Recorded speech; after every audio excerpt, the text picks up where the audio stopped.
You are Locked On Ole Miss, your daily podcast on the Ole Miss Rebels. Part of the Locked On Podcast Network, your team every day. Thanks again for making the Locked On Ole Miss Podcast your first listen every day. We're free and available wherever you get your podcast, including YouTube. We're part of the Locked On Podcast Network, your team every day. We're going to do something a little bit different today. I'm Steven Willis, the host of Locked On Ole Miss, and he is Colby Newton. And this is what we are going to call our Locked On Ole Miss author series, because he wrote a book that was released about 3 weeks ago, and it is titled SEC Football: How a Regional League Became a National Obsession. And you know what? He is not from the footprint. He is not an SEC guy. He is not a Southerner. So this should be an interesting perspective, and all of you know how I feel about perspective. So how you doing, Colby? I'm doing great. I really appreciate you having me on. Excited to talk with you, Steven. Yeah, it's really interesting because everybody is going to give CBS the credit for the SEC having that primary slot every Saturday for the rise of the league, but it might be a little bit even more than that. But you are right. Whenever you write this book, the SEC was an extremely regional league, all the way back to the fact that whenever an SEC team win a bowl game, they chant SEC and they're all in it together. They feel like a unit that's going against the whole rest of the country. But what do you think is the main reason the SEC was able to make this jump? CBS is a big part of it. I'm glad you mentioned that. I look at it as a three-pronged situation that occurred in the late 80s and early 90s. CBS having the SEC on that was the last kind of shoe to drop. The first one for me was expansion. Grabbing South Carolina and Arkansas was a huge thing that took place. In the bigger picture of college football, you had the Supreme Court decision that everybody talks about with TV, and that really allowed the leagues to start to create their own momentum and forge their own paths. But what happened when that Supreme Court decision took place that people have forgotten about, revenues went down. And there was a little bit of a panic in the early 80s when that ruling came down that maybe they made the wrong move. The SEC was the first league to really strategically look at how can we increase revenues now that we are the ones making the calls with our TV contracts. And that was the first thing they had to do was expand. So they grabbed South Carolina and Arkansas. That's the first shoe that had to drop. And then they created the conference championship game, which again, looking back, we just think, well, duh, that sounds like a great decision. But at the time, not a lot of people liked it. Internally, coaches were upset about it. Externally, other schools started to threaten to not play the SEC because of it. And then the SEC on CBS. Those three things are what laid the foundation to 10 years later. Now we're talking early 2000s. It became a situation where the SEC was not only competing for natties every year, they were winning them. And it was a surprise when they didn't win.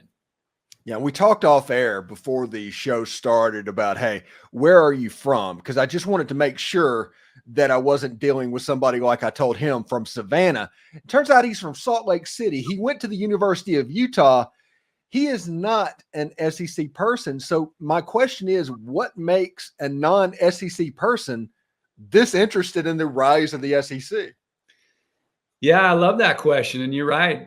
Graduated from the University of Utah and still a proud Utah fan and alum. But I've always been a huge college football fan. The very first college football player that I can remember knowing who he was, I was maybe 4 or 5 years old, was Herschel Walker at Georgia.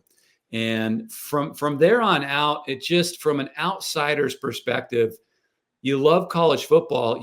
It's impossible to not become enthralled by the passion and the pageantry that you see in the SEC. So fast forward 10 or 15 years now, I'm a teenager, and all of a sudden the best game of the week, I thought, every week wasn't in the Big Ten. It wasn't even at the time, the Pac-10. It was in the SEC, and it was on CBS.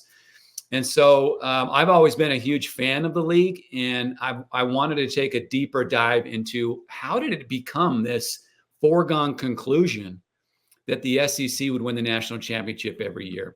From 1981 to 1992, there were 0 titles, right? You have Herschel Walker led Georgia to Gene Stallings and that Alabama team. It's unfathomable now to think of an 11-year period where the SEC doesn't win a national championship. So that's how it came to be. I hope readers of the book can see that this is from, like you say, an outsider's perspective. I don't have any allegiance to any team in the SEC. Yeah, and it's a pretty interesting thought process, because the reality of what you just talked about probably caused the situation where the Big Ten essentially destroyed the Pac-12 in their growth to try and play catch up and fear that they were going to get left, to hope that there is a power two instead of just the SEC at the top. Yeah, and we talk a lot about that in the book, kind of the juxtaposition between the Big Ten and the decisions they were making, even going all the way back in the early 30s and 40s with putting games on radio. The SEC was ahead of the curve on that. Athletic scholarships, the SEC was the league that basically invented that decision. And then into the 70s and 80s, where the Big Ten was really weird about bowl games. The SEC loved bowl games. They put as many teams as they could into bowl games. The Big Ten only let one team go. And so I think they've been trying to play catch up for a long, long time. And the biggest difference to me is the depth. The Big Ten still does not have the depth. And I don't know. I mean, with the recent additions, they got a little bit deeper, but I almost wonder if it's still going to be watered down too much and they're not going to have the same depth that the SEC has. The next few years are going to be really fun to watch. Thanks again for making the Locked On Ole Miss podcast your first listen every day. We're free and available wherever you get your podcast. When we come back, we're going to sit down with Colby here, and we are going to talk about football this season, his book and how it goes and how it looks moving forward. We'll stick around for that. But right now, I do want to let you know that Game Time is your place to get Ole Miss tickets. They have killer last-minute deals, all in prices, views from your seats, and the lowest price guarantee. They take the guesswork out of buying those Ole Miss tickets. There's not a bad seat in Vaught-Hemingway Stadium. We all know that. But Game Time will let you to see the view from the seat before you purchase the ticket. They have the lowest price guarantee, event cancellation, job loss protection, all the customer service suite that will make you happy. So take the guesswork out of buying Ole Miss tickets with Game Time. And with this being the most anticipated season in Ole Miss history, I might be able to help you out with tickets as well. Download the Game Time app, create an account, and use code LOCKEDONCollege for $20 off your first purchase. Terms apply. Again, create an account, redeem code LOCKEDONCOLLEGE for $20 off. Download Game Time today. Last-minute tickets, lowest price guaranteed. You know, I love sports.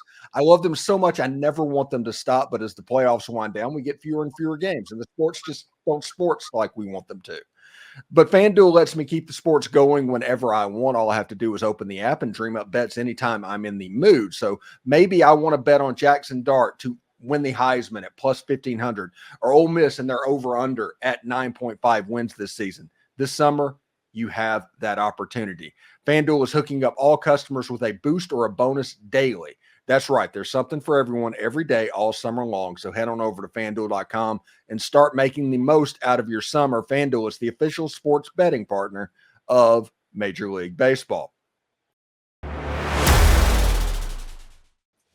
So, Colby, your book has been out for about 3 weeks. How can people get this book? Yeah, it's on Amazon, it's on Barnes & Noble, and then it should be available at any local independent bookseller in the South. And if it's not on the shelf at that bookstore, that bookseller will absolutely be able to get you a copy of it. Okay, outstanding. And this season, with everything that's happened, this is the weirdest football season that we have seen probably since the SEC championship game came in, with everybody trying to play catch up there, with the expanded playoffs and all the TV networks moving around and the death of the Pac-12. I guess, you know, RIP Pac-12. You know, it's not Oregon State or Washington State, but everybody else is gone. How do you think this football season is actually going to look to people? Yeah, I love how you put it. That's a great angle, that it is going to be the most interesting and unique season that we've seen in, what was that, 30 years ago, over 30 years ago at that SEC championship game, that it's new with this 12-team playoff. All the items that you mentioned, NIL is another one that I'm sure you guys talk about all the time, that has changed the landscape. And what is that going to do to the games on the field on Saturdays here in just a few weeks? I'm with you. It's I can't wait to see what's going to happen. And the thing that I'm most excited about is with the 12-team playoff. To me, it's going to allow for more teams to be interested and the fans be interested in it later in the season. It just kind of felt like with the 14 playoff, we started to hone in on just a few teams in November. And this year it's going to be totally different. Ole Miss, what an exciting time it is right now to be an Ole Miss fan. And that's good for college football. It's good for the SEC and it's good for college football when you have, to me, a passionate fan base, be able to line that up with wins on the field. And that's something that I think I'm going to be really fun to watch is Ole Miss this year. Yeah, and obviously every Ole Miss fan is extremely jacked up. But how are the Utah fans with them going to the Big 12 and how that's going to – that's kind of a big thing too. Yeah, it's been an interesting thing, I think, out here in the West. When you look at the Pac-12, to me, it's all about brands and having brands that can carry the torch for the league. And for the Pac-12, you had USC and Oregon.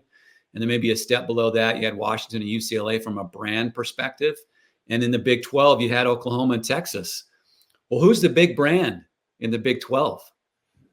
I mean, I don't know. Is Utah the brand? Is it Oklahoma State? It's definitely a lower level than what you have in the SEC and the Big Ten, and I think even the ACC with Florida State and Clemson. So it's weird. It's a weird feeling to go into this season and see the schedule and see Iowa State and Houston on the schedule and not some of these teams in the West that we're so used to playing. Yeah, I think the Big 12 does get overlooked a little bit because the last 2 years, or the last 3 years, I should say, when Utah has been healthy, Utah has won the Pac-12. They were not healthy a year ago. Washington was good. I'm not saying they weren't, but Utah going into the Big 12, they're coming in as the big dog, right? A little bit. It's a weird feeling. We're so used to having, the USCs and the Oregons always be the big dog on the block, and now maybe it is Utah. And how will Utah respond to that? Is going to be really interesting to see because they haven't always been that. It's always been a little bit of an underdog status. So can they live up to that? Can they handle the pressure? I think, honestly, Utah especially, they get the brunt of paying a little bit for what SMU did because I think Utah would have been a great fit from the Big 12 from the beginning instead of you guys having to fight up through the Mountain West and go up that direction. You kind of did a similar path as TCU, who also was paying for the SMU type stuff with the Texas and Oklahoma. I think that Arizona and Baylor, Arizona and Texas Tech, there's a lot of games that just feels right that's going to be happening in that conference. Yeah, it's going to be fun. And I agree with you. Back with TCU, Utah's back with BYU, and there's some games there that are going to feel right. And then there's some games that are going to take maybe a minute to get used to. Utah plays at Central Florida Thanksgiving weekend, which just feels weird, but that's college football now. And you learn, you adapt, and you grow, or you die. And that's what happened to the Pac-12. They did not do that. Yeah, it's amazing that I think it was 2010, the Pac-12 was so close to Texas, Oklahoma State, and Texas A&M, and it just fell through at the last second. And then 15 years later, it's gone. Yeah, I think it fell through, if I remember, because the schools in the league got a little bit of cold feet, and look where that got them 15 years later. It doesn't exist anymore. That would have been a really interesting league. And now here you got USC and Oregon in the Big Ten, and Texas, Oklahoma in the SEC. None of the teams are in the same league. And so, what's going to happen going forward? It's going to be really interesting to watch. Yeah, it's cool to talk about other conferences beside the SEC, even though you wrote an SEC book, but you have knowledge of all of that stuff. Now, it's always been interesting to me that the Pac-12 was the only conference that screwed up a network. Yeah, they screwed that thing up badly. And that could be a whole nother book, the missteps that the Pac-12, even going back into the Pac-10, took. And you put that on what the SEC was doing. The SEC is always looking forward, always trying to change and adapt. And I feel like the Pac-12 was always trying to protect status quo and not be progressive. And eventually it was the end of the league. Listen, the Big Ten's a little bit to blame for that as well, because I do think they are so Rose Bowl centric in the former Pac-12 and the Big Ten. And the Rose Bowl, as everybody knows, is one of the most tradition bowls ever. They want January 1st at 4 o'clock or whatever that is for their start time. I do think that rubbed off on the Pac-12. I do think that rubbed off on the Big Ten. Yeah, and that's where decisions that were made years and years ago hurt them. And the Rose Bowl, what you're right, was a huge part of that. And I've been to the Rose Bowl. It's amazing. I've also been to the Sugar Bowl, and I've stood on the sidelines at the BCS National Championship game in the Superdome. That's amazing too. Like, the Rose Bowl isn't the end all be all of college football. You can have a lot of really fun environments and atmospheres. Think about this year. We're going to have home playoff games. The thought of an SEC team potentially hosting a playoff game, I mean, that's going to be insane from an atmosphere standpoint. So, yes, Rose Bowl is amazing, but there are a lot of great venues in this sport. I think hosting a playoff game, that's the goal for Ole Miss this year. I think that's the point they're trying to do. And if they do that, that's the biggest football game that will have ever happened in the state of Mississippi. Think about it. Notre Dame coming to town, Utah coming to town. Well, actually, Utah's probably going to win the Big 12, so that's probably going to be a bye. But Michigan or somebody like that coming in, and you're going to have 500,000 people in the Grove. And if people don't understand what the Grove is and they've never been to Oxford, that place is built for about 40,000 people. So you start to get into that level, it's going to get epic. So, at least Ole Miss fans need to be thinking about that, I think. Yeah. And how is that not an amazing atmosphere, right? Mm. So back to your point about the Big Ten and the Pac-12 and the Rose Bowl, we're progressing. The sport is progressing, and now we're going to have home playoff games and a place like the Grove and Oxford and all these other SEC campuses that potentially could host. That's going to be a new thing. I think it's going to be amazing. And the sport's we're going to be like, why did it take the sport so long to get to something like this? The Rose Bowl. Yeah, we'll blame them.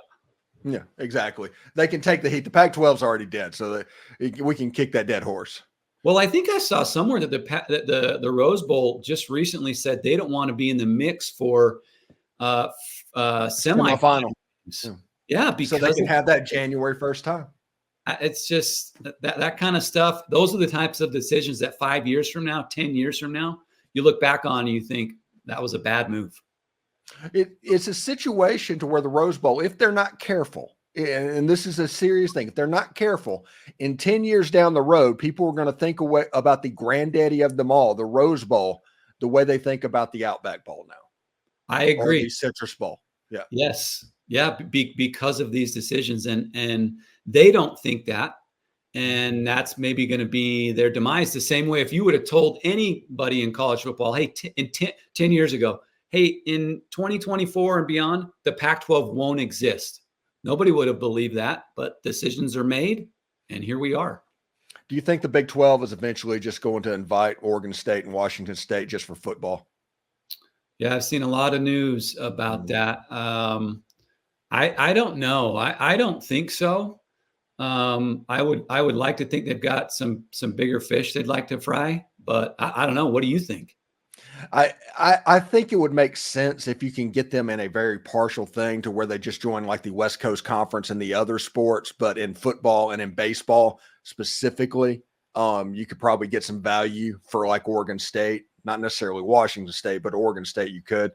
And I do think I agree with you. I think USF is almost a guarantee to be in the Big 12 within 4 to 5 years, whenever they get their new stadium built, because Big 12 needs other teams in this part of the country as well. So they're not just randomly set up all the way across it. Yeah. And I think that one of the things that's exciting for me as a Utah fan is I want to be matched up with schools and leagues that care about football and have fan bases that are passionate about it. And that is one of the differences going into the Big 12 versus the Pac-12 is just the level of intensity needs to match some of these other leagues around the country, and the SEC is the pinnacle of passion and pageantry. And the Pac-12 did not have that. You had half empty stadiums and you have small stadiums. All right. Colby Newton wrote the SEC football, how a regional league became a national obsession. You can pick it up wherever you buy books. You can get it on Amazon and all of that stuff. You have any appearances or anything, Colby, you're doing right now? Actually, I'm going to be at a couple bookstores in the Orlando and Jacksonville area in 2 weeks, 2 weeks from this next weekend. So the 22nd, 23rd, 24th, I'll be signing books out there. So follow my Twitter. Follow my X for details on that. And then I'll be in Alabama for some book signings in September. So excited about it. All right, good stuff. SEC football, how a regional league became a national obsession. Colby Newton, thank you very much, buddy, and we'll talk to you later. Hey, appreciate you having me on. Thanks, Steven.